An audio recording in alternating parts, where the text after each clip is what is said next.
National Guard to the border if I have to. If that doesn't work, I'll send the California Highway Patrol to the border. And if that doesn't work, I'm going to send Dina to the border if we have to. They have to secure our borders. And working together, we can solve these problems facing the state of California. Now, people ask me all the time, why on earth would you want to be governor? The place is a mess. This is a meltdown. But you know, sometimes it takes a crisis, a meltdown like this, to galvanize Republicans and Democrats and independents alike.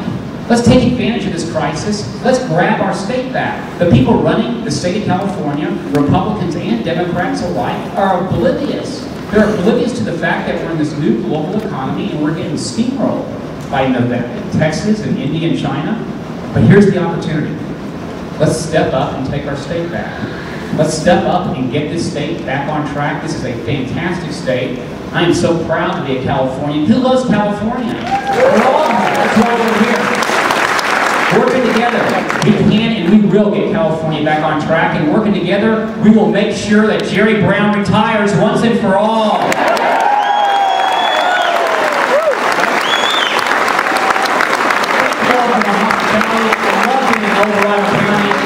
Do I have time for questions? Yes. Fire away on any subject. Steve, excuse me, please. Sir. If you want to ask a question, please come on up here and line up here and ask it on the mic so everyone can hear you. On any subject.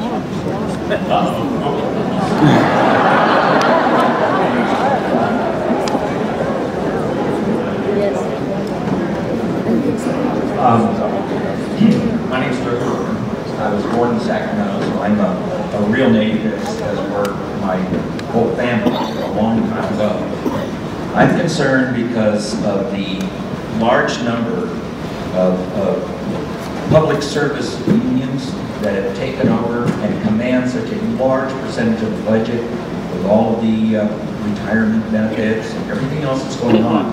How are you, in your capacity as governor, going to be able to do anything about what the legislature has mandated and will continue to mandate forever because there are special interests that are controlling what the legislature is going to do? Good question. Public employee unions. I mean, let's just be honest about this. Public employee unions have about this percentage of the population and this percentage of the political power. Public employee unions dominate what goes on in Sacramento, no question about it. If we don't curb the power of public employee unions, we'll never get any of this reform agenda accomplished. That's why I support a ballot initiative. I encourage you to sign it. It's called the Paycheck Protection Initiative. And if we can get this passed, it will require public employee unions to get permission from a public employee before they just automatically yank money out of their paycheck for political purposes.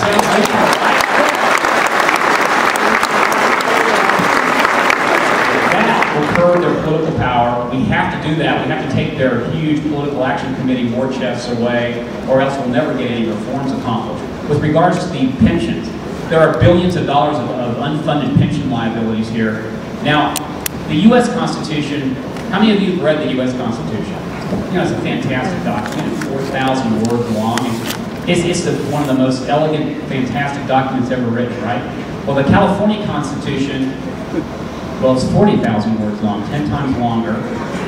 It's got some issues, but I'll tell you, Article 16, I invite you to go look at Article 16 of the California Constitution, and it says, any liability greater than $30,000, excuse me, $300,000 has to be approved by taxpayers. That's in our Constitution, it says that. So these pension deals that have been cut behind closed doors, a lot of them, they're over $300,000. Have they been approved by voters yet? No. No way. As governor, I'm going to put all these pension deals on the table. Voters are going to have to approve them before any of these pension deals are passed. That kind of transparency will go a long way to solving the problem.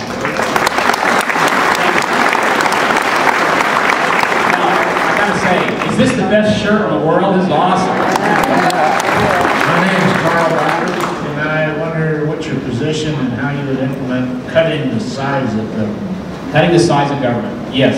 When Governor Schwarzenegger took over, there were 300,000 state employees. Now there's 350,000 state employees. Government spending is out of control. And I'm going to cut government spending down so we can balance the budget.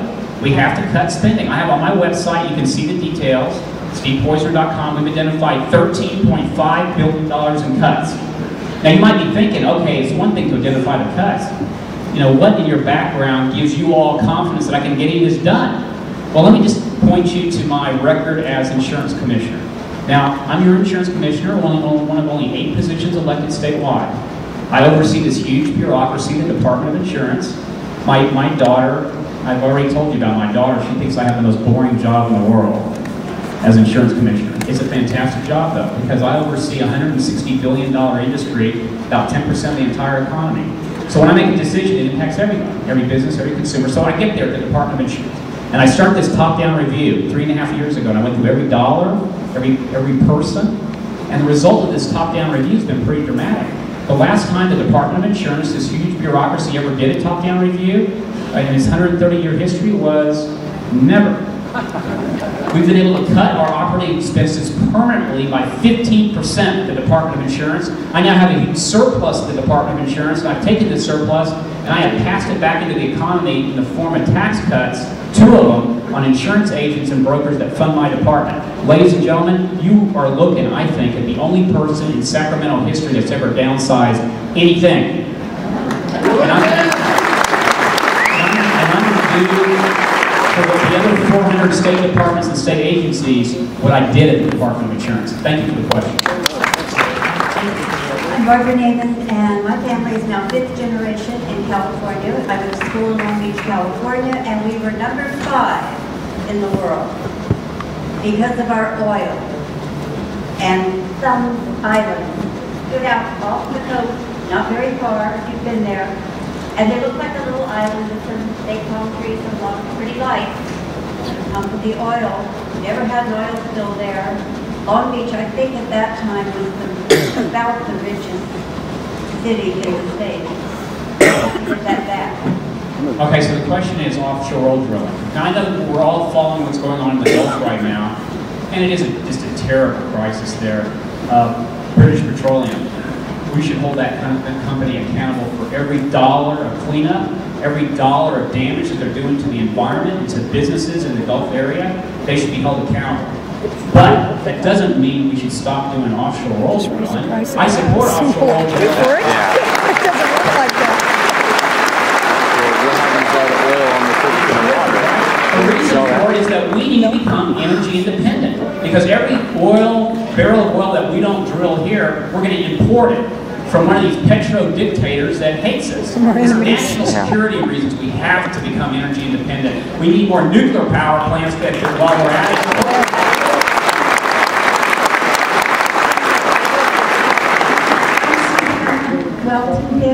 And I help raise about 38 foster children and have some state licensed, and I'm finding that we are making rules, regulations, codes beyond anybody can possibly follow. Most of my friends quit state licensing because they got a ticket for cobwebs under the eaves, a deflated basketball, shoes under the bed, nothing important. And my husband right now is being ticketed for having cars on 38 acres that nobody can see, an airplane, motorcycles, because they're in abatement, and they're saying we have to get rid of them, and we have a couple of valuable old cars that need to be restored, but we can't seem to get any help from anybody, and they're saying you have to get rid of them. I think the regulations and codes are stifling all of us. I don't know how many years.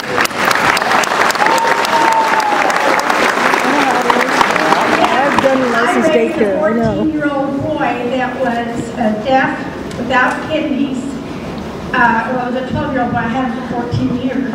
And the county of El Dorado said, if you turn him in, we will put you in jail because you're the only one that can keep him alive. And we had to keep him until the parents could find him, and they finally took him, and then they wanted to get him back, and I said, no, I've got a restraining order. That's how I have it. Yes. How long have you worked in the foster care world? I started